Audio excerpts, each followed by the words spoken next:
Getting jacked is a lot of work. Most people spend countless hours in the gym, meal prepping, doing cardio, mobility, and obsessing over sleep. And if you want to be as jacked as possible, then yeah, that's what it takes. But what if you still want to build muscle without putting all that effort in? Is it still possible? And if so, how? That's exactly what I'll be breaking down in this video. How to build a significant amount of muscle with minimal effort.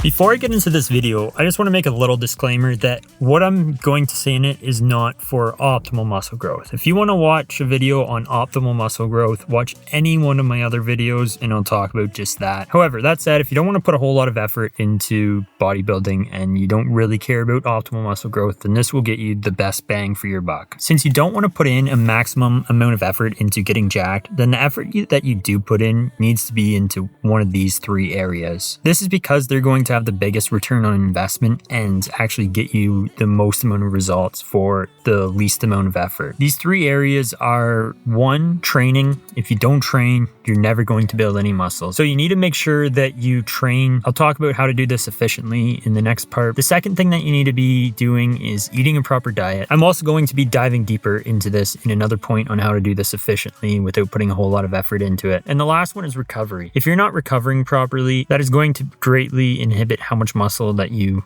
put on. So again, this is going to be another area that you need to be focusing on. Aside from these three areas, you can avoid every single other piece of junk on the internet. There's some stuff out there that is going to help you optimize muscle growth, but if you don't want to put a whole lot of effort in, the effort versus reward ratio is not high. It's going to move the needle 5% maybe, where these three things that I just mentioned are going to move the needle 80% of the way there, if not more. As long as you focus on these three areas and put all your effort that you do want to put into getting fit into these three areas, then you're going to get an optimal amount of muscle for the effort that you do put in.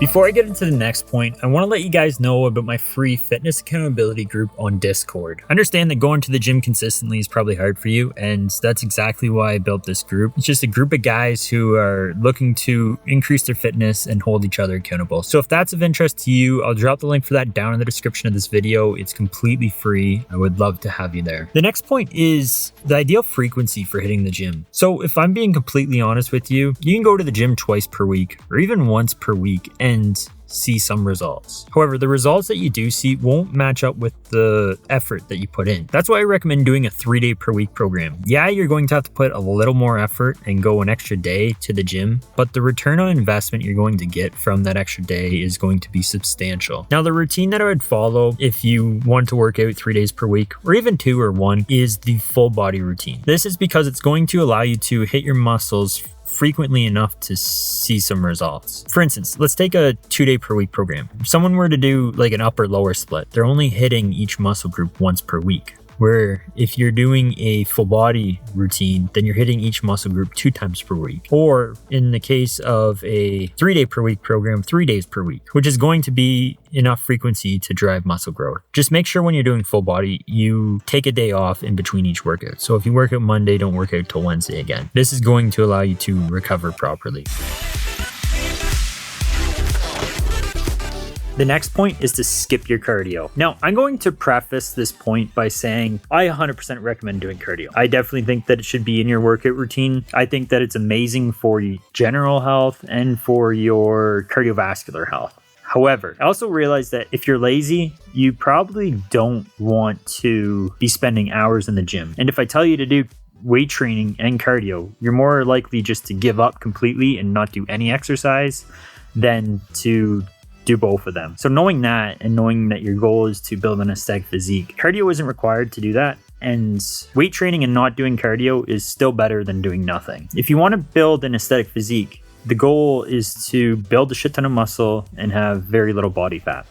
And for both of those things, you don't need to do cardio. Cardio doesn't do anything for building muscle. And for losing body fat, yeah, it can help. But by strictly managing your diet, you can have lots of success at losing weight. It's not something that's 100% essential. Now, if you are someone who wants to do some cardio, what I recommend doing is going for a walk with your dog or your girlfriend and getting your steps up. This is going to be probably the easiest way to get your cardio in. The most enjoyable way to get your cardio in is to join a sports team or do some sort of sport, as that's going to be the most fun way to do your cardio. And if you're looking for an efficient way to do cardio where you have the biggest bang for your buck, then high intensity interval training is the way to go here.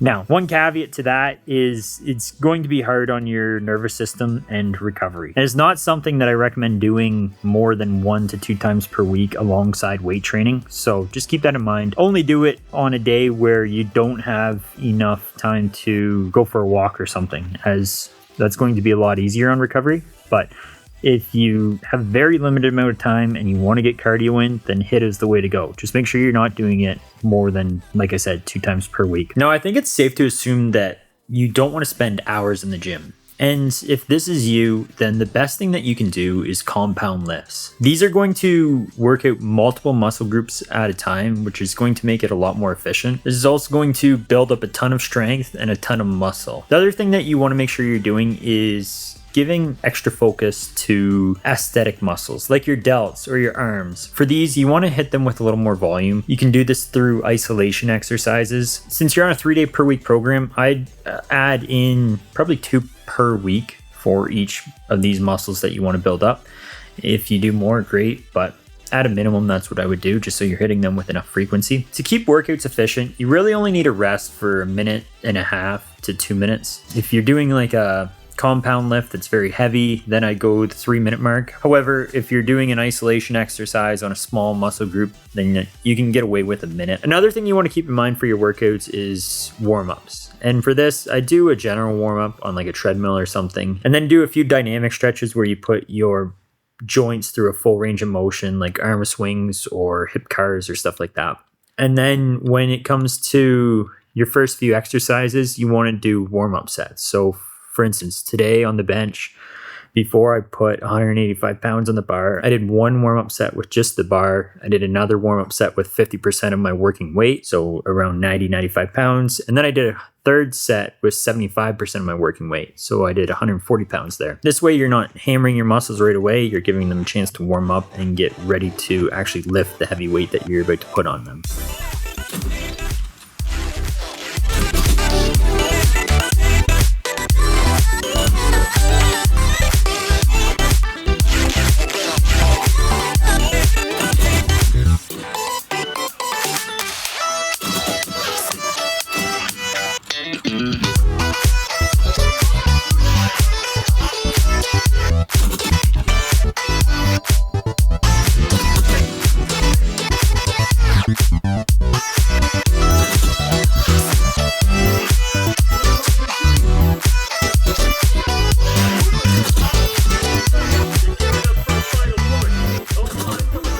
So for optimal muscle growth, then you need to make sure you're tracking your macros. However, if you want to skip it entirely and are okay with losing out on some muscle growth, then here's how to make sure that you're still hitting your macronutrients without spending any time tracking them. The first thing that I would do if I was you is track my macros for the first couple weeks. This is going to allow me to see how many calories are in each meal as well as protein. And that way I get a good grasp on it. Honestly, during this time, you may find out that it's easier to do than you expected. If you still didn't want to do it after that though, then you want to make sure you're getting enough protein in. And to do that, at least have 1 shake per day. That's kind of like your insurance. And then the other thing that I would do is make sure I'm eating a lot of animal products, like your eggs, meat, milk, cheese. Anything like that is going to be very high in protein. As long as you're eating a diet that contains a lot of this type of food, then you're going to be okay. Again, it's probably not going to be optimal, as some days you might be short and not know it because you're not tracking, but it's